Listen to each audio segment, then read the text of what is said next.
Hi everyone, welcome back to another Diablo Immortal video. So in this video we're going to have a look at the very first patch notes for 2025 in Diablo Immortal. So this should be quite exciting, kicking things off for the year. I'm sure it's going to be a great year for the game.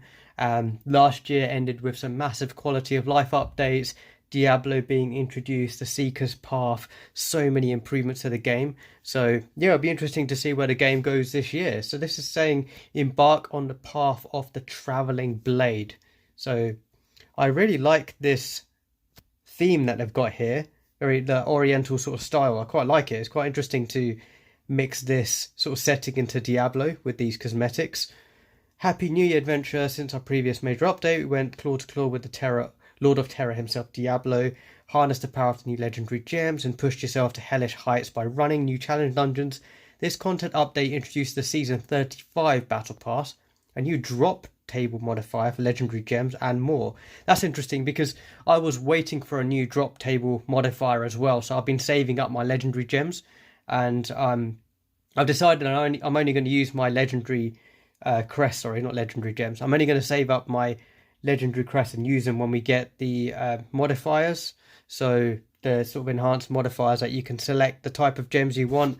I think they're just a bit of a waste if you don't wait for them, and you know, the randomness now, and especially now we've got an increased gem pool as well, so the chances of you getting the gem which you actually want have just reduced because of the amount of new gems that are coming into the game. So it's great that we're getting that. So there'll be a server maintenance starting on 7th January from 4 PM to 6 PM PST, and then you've got 8th of January from 12 AM to 2 AM PST for servers in Americas, and yeah, everything will be live after that. They've got specific dates for any other features. So we've got Traveling Blade is the name of the new Battle Pass, the Season 38 Battle Pass. Then we're going to look at the feature updates, returning events, and any bug fixes as well. So this is the video that they've got for this Battle Pass. Let's give this a go and have a look. I like the purple. The purple's quite nice actually, and mixing in with that oriental sort of theme.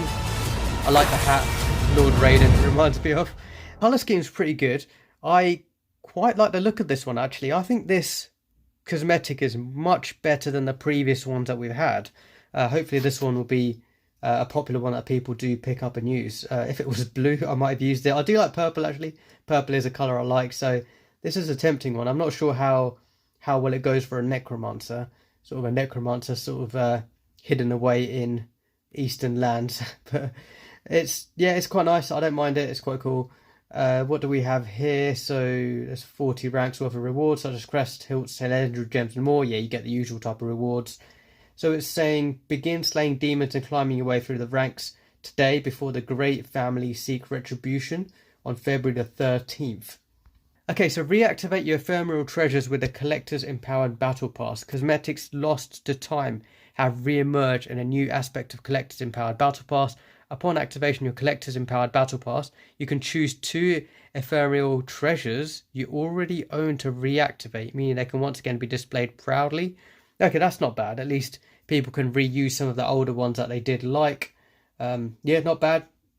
Let's take a look at the feature updates. That's more interesting. So modify a legendary gem drop table. So this is something which I was looking forward to since the end of last year, and something that I was saving up my legendary crests for.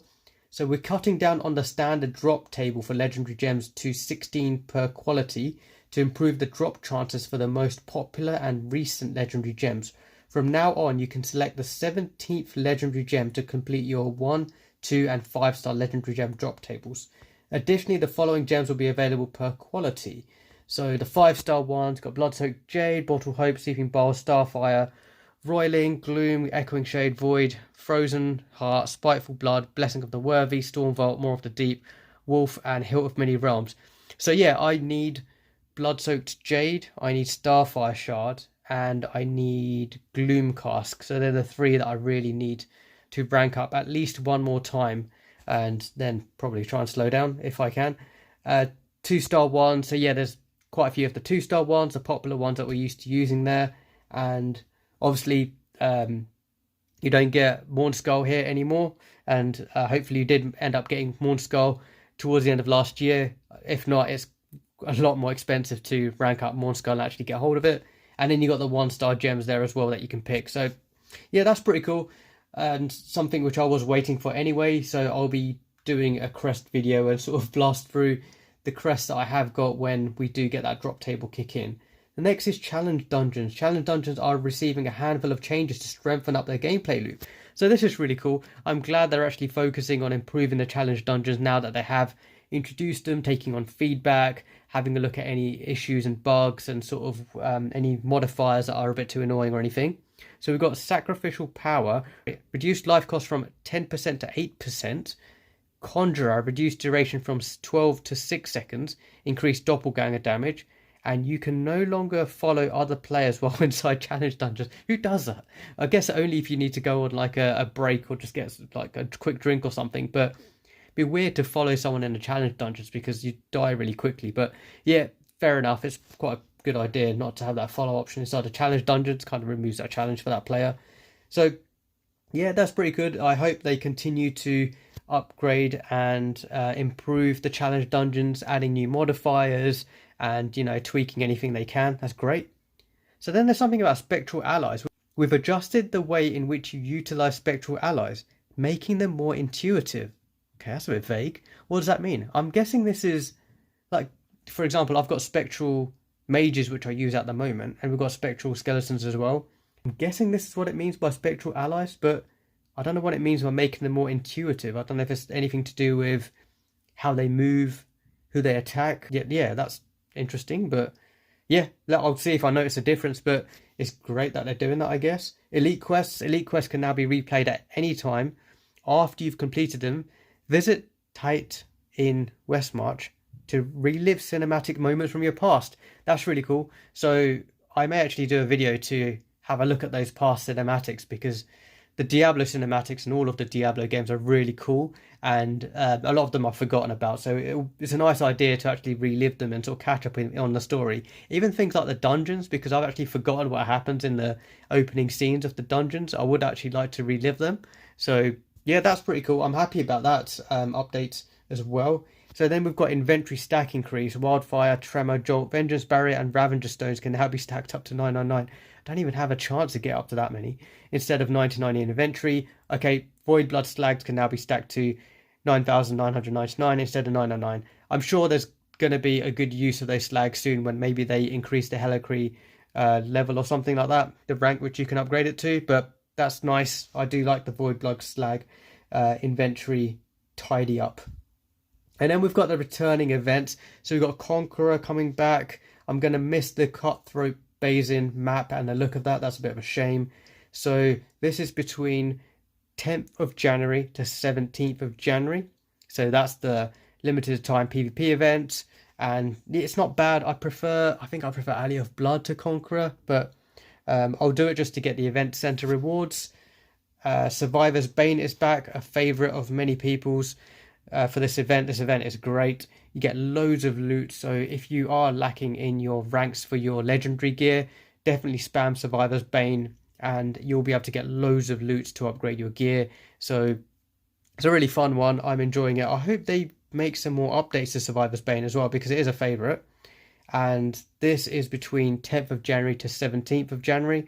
For those who haven't played Survivor's Bane, definitely check it out. It's fantastic. It's like a, I don't know how you describe it, like kind of like an arcade mode, like a Diablo arcade mode. It's quite fun because you just move throughout the map. They give you some skills and there's not much you need to press. You just move around and kill monsters, increasing like the waves and the levels which you go through. Loads of drops. It's super fun. And it's quite an easy one to dip in and out of as well.